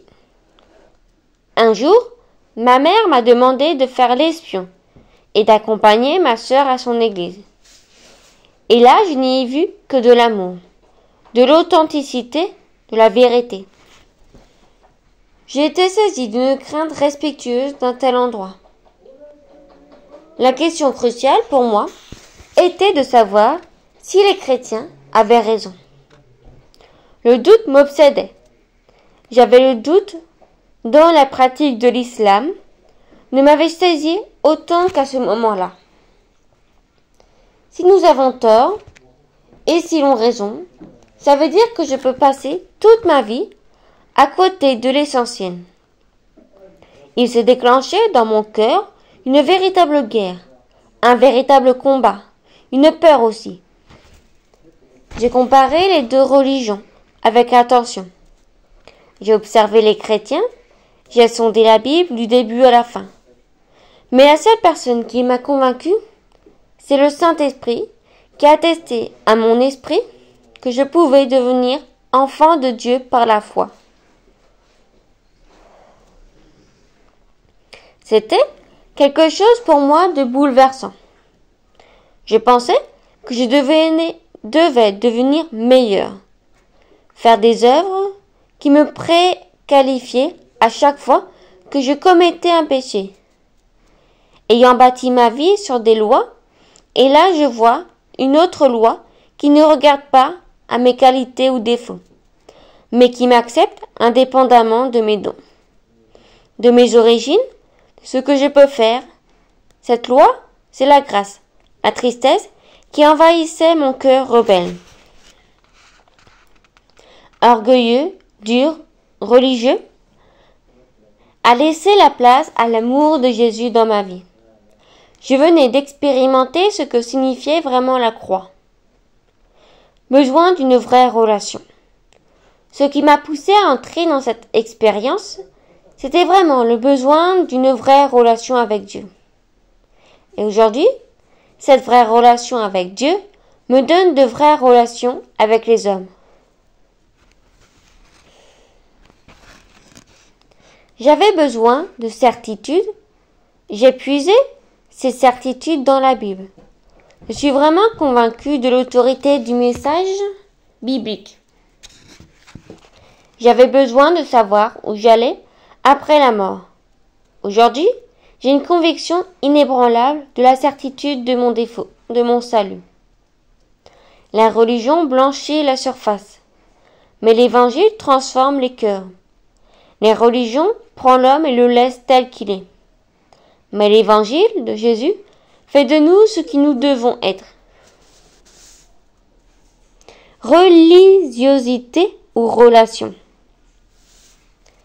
Comme l'a dit Saïd Oudjibou, la religion blanchit la surface, c'est-à-dire que notre religiosité, nos rituels, ne changent absolument rien en nous. La Bible parle souvent de ces rituels qui ne produisent pas la vie réellement. Alors qu'une relation personnelle avec Jésus, agissant, fait changer toute notre conception de la vie, de notre relation avec Dieu. Dans la religion, on peut donc ne rien changer dans sa vie, continuer à voler, mentir, critiquer, jalouser, frapper autrui ou encore tromper sa femme tout en allant à l'église tous les dimanches de sa vie, même en connaissant la Bible par cœur ou en accomplissant toutes sortes de rituels. Machinalement, habituellement, les rituels spirituels seuls excluent la rencontre. Nos rituels spirituels ne sont tous nos gestes, toutes les postures de corps que nous adoptons machinalement pendant nos réunions, toutes les paroles que nous disons automatiquement, à tel moment de façon habituelle, sans véritablement la vivre, les pensées leur donner un sens. On peut se lever, s'asseoir mécaniquement. Je pense que tous les mécanismes, si on les substitue à une simplicité de communication, peuvent donner l'impression d'un mysticisme religieux, mais ne permettent pas vraiment de rencontrer le Dieu vivant et vrai. Ce n'est pas le rituel qui peut nous amener à une communion de cœur sincère, sans artifice avec le Père. Jésus n'a jamais dit de se lever ou de s'asseoir, de dire tel mot après telle phrase. Il nous a dit d'entrer dans notre chambre et de prier dans le secret. À mon avis, toutes nos manières de faire ne sont que des inventions d'hommes qui nous freinent pour une vraie rencontre. De la même façon, ce n'est pas la fréquentation d'une église, même assidue, qui implique que Jésus soit dans notre cœur, ni au centre de notre vie. Connaissez-vous Jésus? On raconte l'histoire d'un homme qui, en rentrant un jour du travail, a trouvé sa femme complètement secouée et bouleversée. « Qu'est-ce qui ne va pas, chérie ?»« Une chose étrange m'est arrivée aujourd'hui, » me répondit sa femme. « Un homme a frappé à la porte. Quand j'ai ouvert, c'est un étranger. Il m'a dit, « Madame, est-ce que vous connaissez Jésus ?» J'ai été choquée par sa question. Je n'ai pas su quoi lui dire, alors j'ai refermé la porte. « Ma chérie, » dit son mari étonné, « pourquoi tu ne lui as pas dit que tu chantes la chorale de l'église tous les dimanches? Que tu es présidente du groupe des femmes dans notre église? Pourquoi tu ne lui as pas dit qu'à chaque Noël tu collectes des jouets pour les enfants défavorisés de la ville? Pourquoi tu ne lui as pas dit tout ça? Je n'ai pas ce qu'il a demandé. Il m'a demandé si je connaissais Jésus. » La prise de conscience de cette femme engagée de l'Église, sans relation personnelle avec Jésus, est bouleversante. Le caractère personnel et intime de la foi qui engage dans notre être est encore une fois souligné. Chacun doit personnellement rencontrer Jésus.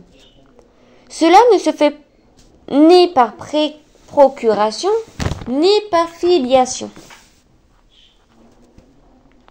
Dieu n'a pas de petits-enfants, car il faut que chaque génération fasse l'expérience de sa réalité. Pourquoi aujourd'hui les jeunes fuient-ils les églises? Parce que la représentation qu'ils se font de Dieu ne leur donne pas envie d'aller plus loin. Parce que la foi des parents ne suffit pas à mener leur enfant à croire à leur tour. Il faut que chaque génération fasse l'expérience de la réalité concrète de Dieu. Aujourd'hui, pour qu'un jeune ou un moins jeune croit en Dieu et s'engage à vivre une vie par la foi, malgré le regard moqueur des copains, il faut qu'ils aient envie de chercher ce Dieu qu'on lui dit exister et qu'ils fassent une expérience personnelle avec lui. Ce n'est pas l'Église uniquement dans sa forme religieuse, avec ses rituels et ses automatismes qui lui permettra cette rencontre, mais une recherche sincère, un vrai cœur à cœur. Toute la différence est là. Alors là, oui, on ne parlera plus d'un grand-père avec une grande barbe blanche, le Dieu de papa et maman, mais d'un véritable père agissant. Alors là, oui, l'Église sera remplie de chrétiens convaincus, aimants, servis, capables de donner du temps et de l'énergie pour aider leurs prochains, capables de témoigner de leur foi parce que leur Dieu sera un Dieu qui existe et qu'ils en auront la pleine conviction. Cela quel que soit leur âge. Ainsi donc, nous n'allons plus seulement à dimanche matin nous asseoir sur une chaise à l'église comme d'habitude, ou bien pire, faire acte de présence uniquement pendant les fêtes de Noël, de Pâques ou autres cérémonies religieuses. Baptême, mariage ou obsèques. Touchés dans notre cœur et convaincus de l'amour que Dieu a pour nous, de son salut, nous devenons tout naturellement motivés pour y aller, même en semaine, y avoir un service exercé, la communion fraternelle en dehors de l'église. C'est tout naturel, c'est normal, notre Dieu est maintenant devenu vivant.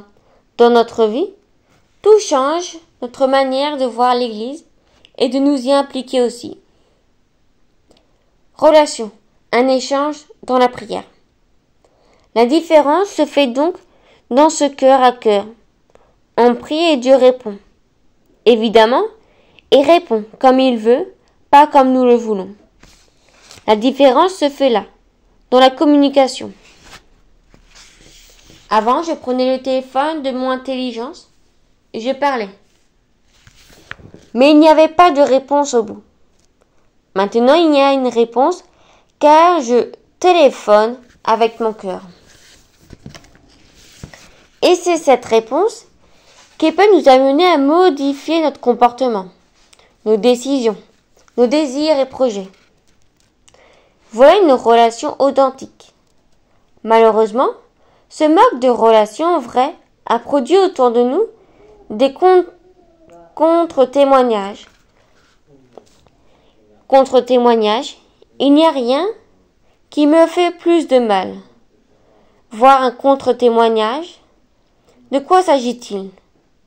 D'un chrétien ou de quelqu'un qui se dit chrétien et qui a une attitude en totale contradiction avec ce que Dieu désire en sa parole. Notre Père nous appelle à chercher la sainteté, à marcher dans sa voie, à être le sel de cette terre et la lumière de ce monde. Encore une fois, rien ne me fait plus de mal que de voir un chrétien qui rend un mauvais témoignage, qui va salir le nom de Dieu par des propos malsains, des critiques odieuses, des obscénités en tout genre, etc. Dieu est attristé par ce type de comportement. Tout chrétien qui entretient une relation personnelle avec Dieu est forcément attristé dans son esprit quand quelqu'un agit de la sorte. La religion, dans le sens de la religiosité, ne change pas le comportement. C'est par une relation étroite, profonde et sincère, en esprit avec Dieu et sa parole que notre caractère va être transformé, parce qu'on va vouloir changer par amour, obéissance ou respect pour notre Père. Discrédite.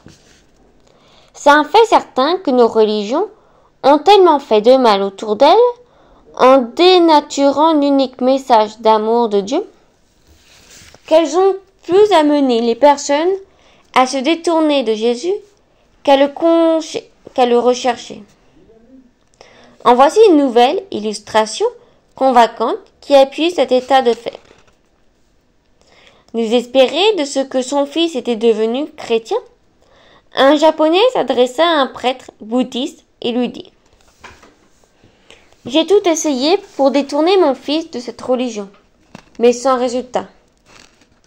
Je ne sais que faire. » « Il n'y a qu'un remède, » répondit le prêtre. « Il agira certainement, mais il te coûtera cher. »« Qu'importe, » répondit le père. « Je suis prêt à tous les sacrifices pour ramener mon fils à la religion de ses pères. » « Alors, il te faut envoyer ton fils faire un voyage en Europe ou en Amérique. Il reviendra guéri pour toujours là. Là-bas, il y a des croix partout. Ils ont tous une Bible, mais personne ne la met en pratique. Voilà une histoire qui nous laisse réfléchir. La marche par la foi, c'est le changement. La relation de foi implique le changement dans nos vies. Nous ne sommes pas restés tels que nous étions au départ de notre vie spirituelle. Pourquoi ? Parce que la marche spirituelle, voulue par Dieu, est une marche en avant. L'apôtre Paul parle même de course. Il est nécessaire que les personnes combattent pour garder la foi. Paul déclare à Timothée, à la fin de sa vie, « J'ai combattu le bon combat, j'ai achevé la course, j'ai gardé la foi. » Beaucoup s'engagent avec Dieu, mais ne réalisent pas ce cheminement. Je cherche à progresser par amour pour mon Père, par obéissance à sa volonté, par ce que produit en nous cette relation de cœur avec Dieu, et non avec nos propres forces. C'est l'amour, la joie, la paix, la patience, la bonté, la bienveillance, la fidélité, la douceur, la maîtrise de soi. Seul Dieu peut œuvrer en nous. Les religions ne peuvent rien. Mais il est vrai que le travail de transformation que le Saint-Esprit fait en nous a un coût. Le changement a parfois un prix. Voici une autre illustration. Un cochon et une poule qui partagent la même basse-cour avaient entendu parler du programme qu'une église avait mis sur pied pour nourrir les SDF. Le cochon et la poule se sont mis à réfléchir pour voir comment ils pourraient aider. J'ai trouvé, dit la poule.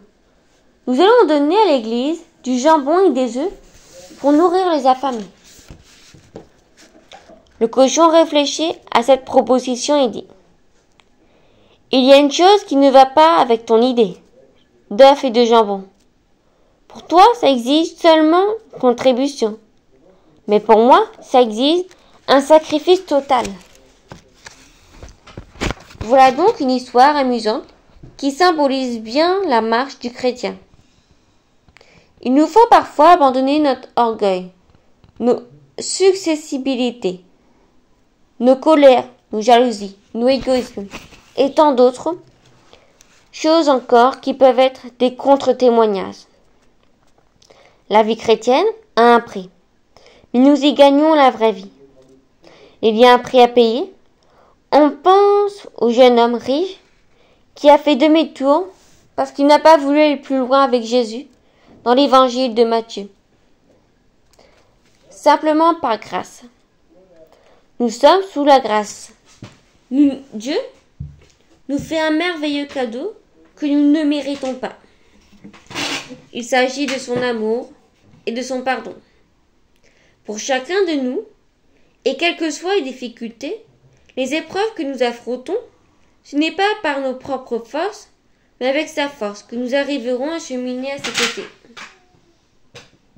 En comptant sur lui, nous n'avons aucun mérite, c'est un cadeau de Dieu, sa grâce.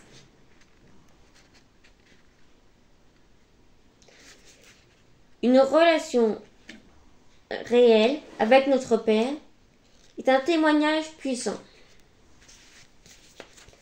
Mais alors, quand je vois un homme dépressif, angoissé, qui était instable dans ses humeurs, manquant souvent son travail, accumulant des mois d'absence, ou allant même jusqu'à faire des tentatives de suicide. Quand je vois cet homme, petit à petit, découvrir la parole de Dieu, développer sa vie spirituelle, en mettant en pratique ce que Dieu nous demande. Pardonner en toute occasion, bénir et non maudire, manifester de l'amour, rendre le bien pour le mal, se réconcilier, donner plutôt que chercher à recevoir, louer Dieu et lui faire confiance, même dans les épreuves, ne s'attachant pas au regard des autres. Quand je vois l'épanouissement spirituel se produire en lui, son visage changer, quand je vois son sourire se dessiner puis exprimer un réel bonheur, quand je le vois devenir un témoignage vivant, sa foi autour de lui, alors là, oui, je suis le plus heureux des hommes.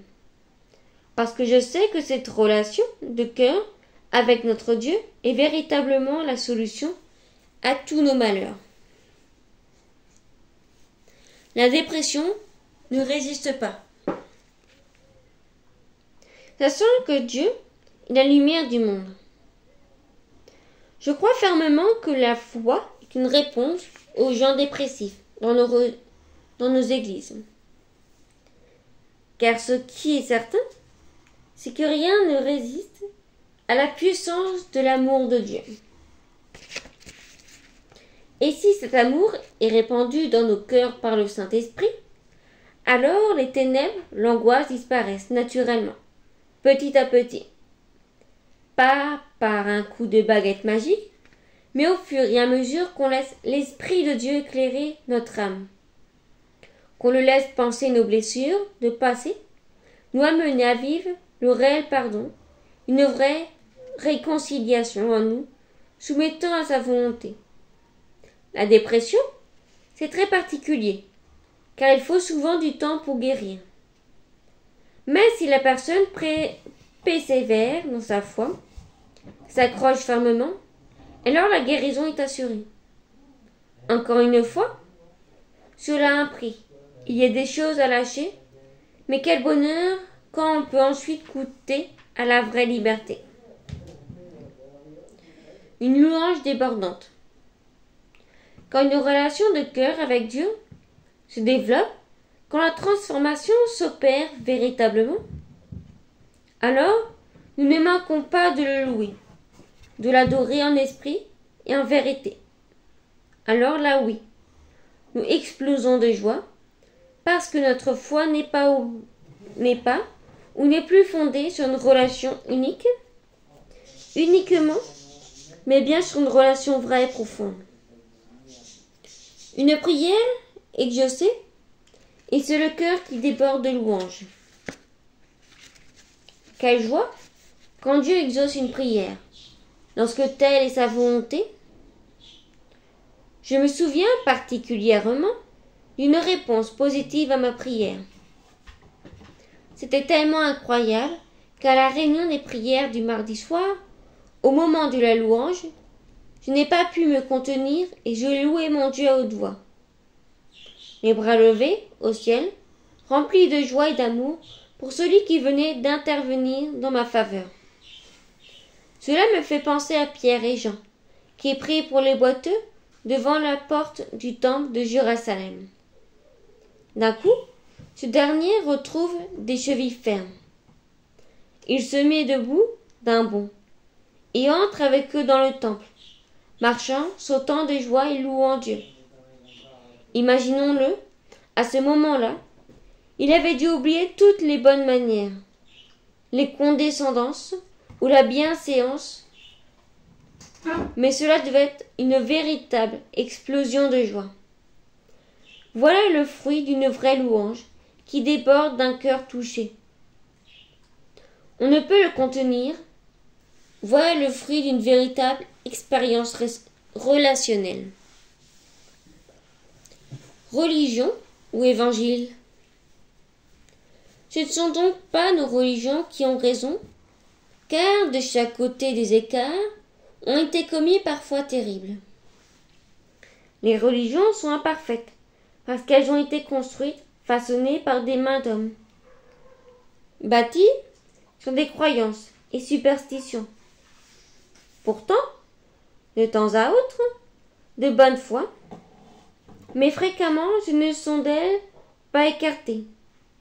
Et n'ont-elles pas œuvré loin du véritable message de Jésus-Christ? L'Évangile nous parle d'amour de l'autre, de foi, de pardon et de réconciliation. Jésus n'était-il pas très souvent en train de désapprouver l'attitude des religieux de son époque? On a élaboré tant de manières de faire, tant de préceptes à principes, et ne sont que des commandements d'hommes, alors que le message de Jésus est tellement simple. Simplicité absolue de l'Évangile. Jésus est venu non pour apporter une religion nouvelle, mais pour sauver le monde. Il est venu apporter la réconciliation avec le Père. D'un côté un Père saint, créateur de la terre, et de l'autre côté d'un Créateur, nous, et nos mauvaises actions. La simplicité de la bonne nouvelle, c'est que nous sommes appelés à nous repentir de nos fautes, à croire en Jésus, Fils de Dieu mort, sur la croix pour chacun de nous, et aujourd'hui ressuscité. Et surtout à le faire Seigneur et Sauveur de notre vie. Rien de plus, tout ce qu'on y ajoute vient de la religion, c'est-à-dire la forme, le moule, la tradition des hommes. Chapitre 6. Jésus n'est-il ni protestant, ni catholique, ni orthodoxe? Qu'est-ce que signifie le plus?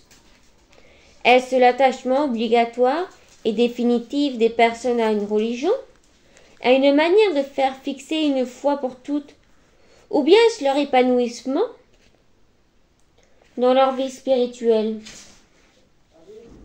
Qui défendons-nous? Qui servons-nous?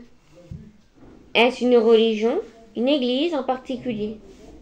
Ou bien celui qui s'est donné à la croix et qui a apporté au monde le message d'espoir dont nous avions besoin?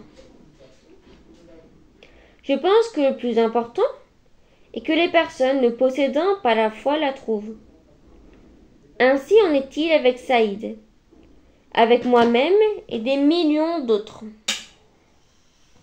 Le plus important est de marcher dans une nouvelle vie et de développer une relation personnelle avec le Dieu vivant, devenu notre véritable Père, notre Papa chéri. Quelle merveilleuse aventure!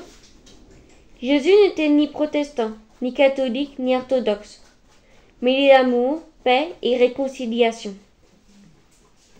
Le plus important, c'est le bien de la personne et son épanouissement passera avant tout par son obéissance à la parole, à sa volonté, à aider son prochain. C'est Jésus seul qui devrait nous guider. Les religions sont parfois édulcorées, supplantées, détournées, évincées. Le formidable message du salut, cette bonne nouvelle de l'Évangile. Le message du pardon de Dieu, sa grâce, son amour infini pour tous les hommes, parce qu'on y ajoutait beaucoup. Trop de choses par-dessus, on a oublié la véritable essence. Par religion, juste chrétien. Je ne suis ni catholique, ni orthodoxe, ni protestant, parce que nos religions ne sont habillées que par des hommes, et je suis juste chrétien. Encore une fois, ce qui est le plus important, c'est le cœur à cœur. Dès lors, la couleur de l'habit n'a que peu d'importance. Ce qui est le plus important, c'est de voir Dieu agir dans la personne, restaurer ses blessures du passé, et de voir le bonheur et la grâce nous accompagner chaque jour de notre vie.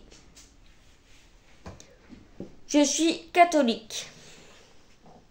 Finalement, je suis un chrétien catholique, orthodoxe et protestant, dans le vrai sens des mots. Catholique, parce que je fais partie de l'Église universelle. Orthodoxe, parce que je veux suivre la vraie doctrine.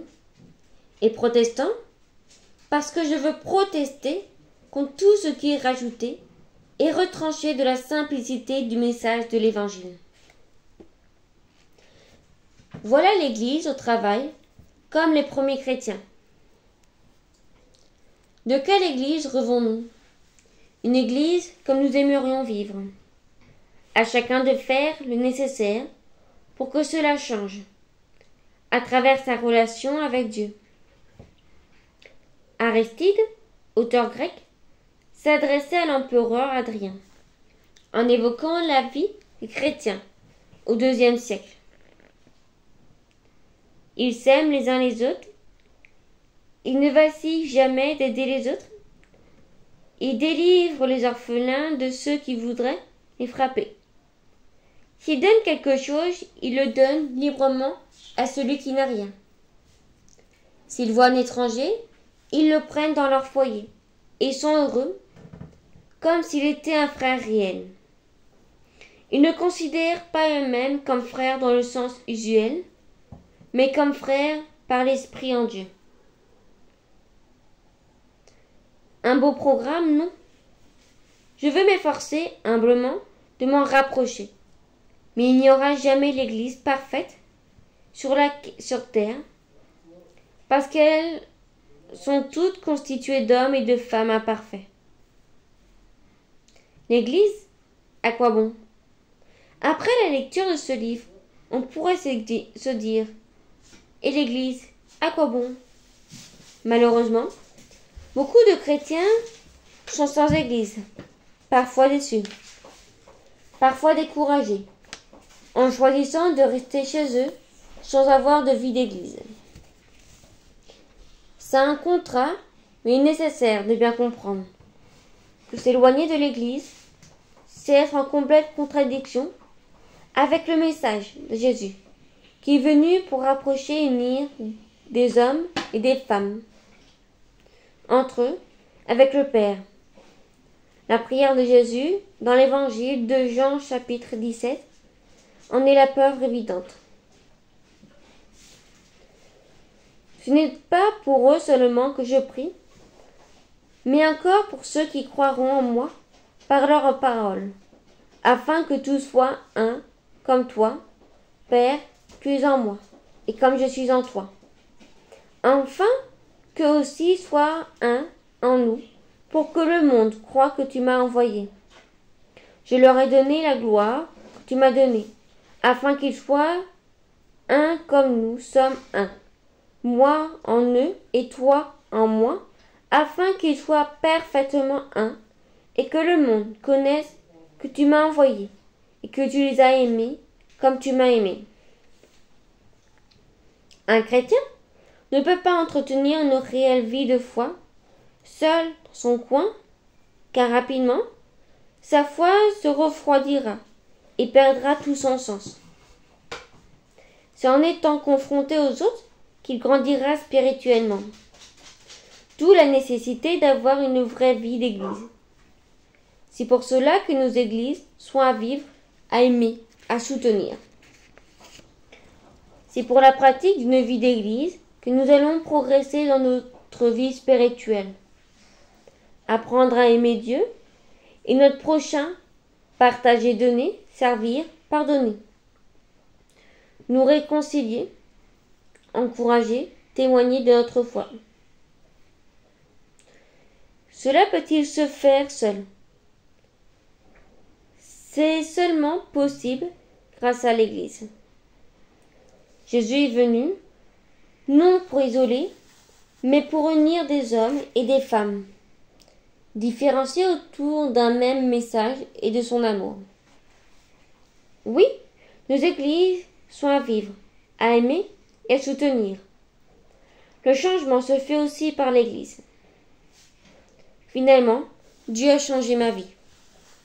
Comment ne pas remercier Dieu de toute cette transformation qu'il a commencé à faire et qu'il va continuer à faire? C'est vraiment merveilleux. Humainement, nous ne pouvons pas grand-chose, mais quand c'est Dieu qui agit en nous, tout change. Si nous le laissons agir, souvent il pointe du doigt des domaines de notre vie. Et il semble nous chuchoter. Tu vois là, cette réaction? N'y aurait-il pas un peu de susceptibilité d'orgueil, de jalousie, un manque de pardon, et tant d'autres choses? Laisse-moi agir et te libérer de tout cela. C'est pour ton bonheur, tu verras. Fais-moi confiance. Laisse-moi agir par mon Saint-Esprit. Comme c'est extraordinaire, Seigneur, de te voir agir en nous. Auparavant, je vivais dans la frustration, dans la colère, parfois même dans la haine. Tant de blessures du passé, des mots, des paroles, des actes qui semblent surgir de nulle part. Des moments que je croyais avoir oubliés refaisaient surface. Auparavant, j'étais comme cadenassée dans mes pensées, comme prisonnier des circonstances, des regards, des paroles, dont je ne pouvais me séparer, me libérer. Auparavant, oui, mais aujourd'hui je peux dire non. Plus rien ne me blesse, car j'ai appris à pardonner, à aimer, à faire du bien aux autres, même à ceux qui me font du mal. Je suis libre, Dieu m'a rendu libre. Désormais, je ne m'attache plus aux biens matériels. Je ne cours plus après, je ne tombe plus dans le piège de l'insatisfaction perpétuelle. Toujours plus beau, toujours plus grand, toujours mieux. Je ne vis plus sous le poids du regard des autres, ce qu'on peut penser de moi, je suis libre. J'ai tout ce que je veux, car j'ai appris à me contenter de ce que j'ai, de ce que Dieu veut me donner. Aujourd'hui, j'ai le sentiment que Dieu a reconstruit ma vie d'une manière extraordinaire. Il m'aide à bâtir ma vie de famille. Il a restauré mes relations avec les autres. Il m'apprend la sagesse et à voir les situations de la vie. Les circonstances sont à notre angle. Tout simplement, il m'apprend à y vivre et à aimer. En moi, chaque instant, chaque moment, est comme un souffle de vie reconstruit par Dieu. Un souffle épanoui de Dieu. Ce livre serait bien trop court pour exprimer tout ce qu'il a fait en moi. Merci Seigneur, merci. Je ne te connaissais pas, mais tu m'aimais déjà. Je ne croyais pas en toi, tu étais tout près de moi. Merci Seigneur, merci. Parce que, malheureux que j'étais, j'ai levé les yeux vers toi, tes bras m'entouraient déjà. J'ai découvert ton amour, tu es amour. Jamais je ne regretterai ce jour, cette seconde même où je te dis, oui Seigneur, oui, après tant d'années d'errance sans croyance. Mes paroles seront toujours trop faibles, mes mots seront toujours trop secs pour exprimer tout ce que tu as fait en moi. Au plus profond de moi-même, merci Seigneur pour la vraie liberté. Je suis libre. Merci Seigneur de ce jour, de cet engagement de foi. Tu me connaissais déjà, à mon tour maintenant je te connais. Seigneur, merci. Mes mots sont trop petits, mais entends les brûlants murmures de mon cœur, qui te dit merci. Tu as changé ma vie. L'Éternel est mon berger. Je ne manquerai de rien. Il me fait reposer dans des verts pâturages. Il me dirige près des eaux paisibles. Il restaure mon âme. Il me conduit dans les sentiers de la justice. À cause de mon nom, quand je marche dans la vallée de l'ombre de la mort, je ne crains aucun mal, car tu es avec moi. Ta houlette et ton bâton me rassurent. Tu dresses devant moi une table, en face de mes adversaires. Tu ointes d'huile ma tête, et ma coupe déborde. Oui, le bonheur et la grâce m'accompagneront tous les jours de ma vie. Et j'habiterai dans la maison de l'Éternel jusqu'à la fin de mes jours. Psaume 23 du roi David. Remerciements. Je remercie tous ceux et celles qui ont collaboré, qui m'ont conseillé ou corrigé ce texte. Je remercie tout particulièrement Esther, Jacques, Hélésie, Franck, Alexandre, Alain Anderset, Damien Basselet, Fernand Berthaud, Jean Boudin, Aude Bonneau, Vordom, Patrick Brunet, Roseline Busny, Michel Combrelin, Cécile Comus, Hélène Grouvisier, Daniel Demester, Paul Ettori, Gilles Calagno, Fabrice Gorette, Jean-Claude Gaillaume, Mélina Kirdian, Jean-Pierre Laniel, Sandrine Léret, Jeanne-Marie Lefambre, Geoffroy Lestrange, Christiane Lenay, Elisabeth Lormier, Patricia Mascré, David Mastrifotti, Saïd Oujibou, Daniel Potier, Kédian Stil, Pierre Secoura,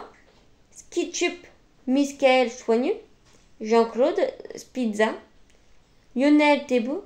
Merci à tous, vous êtes formidables. Fin du livre.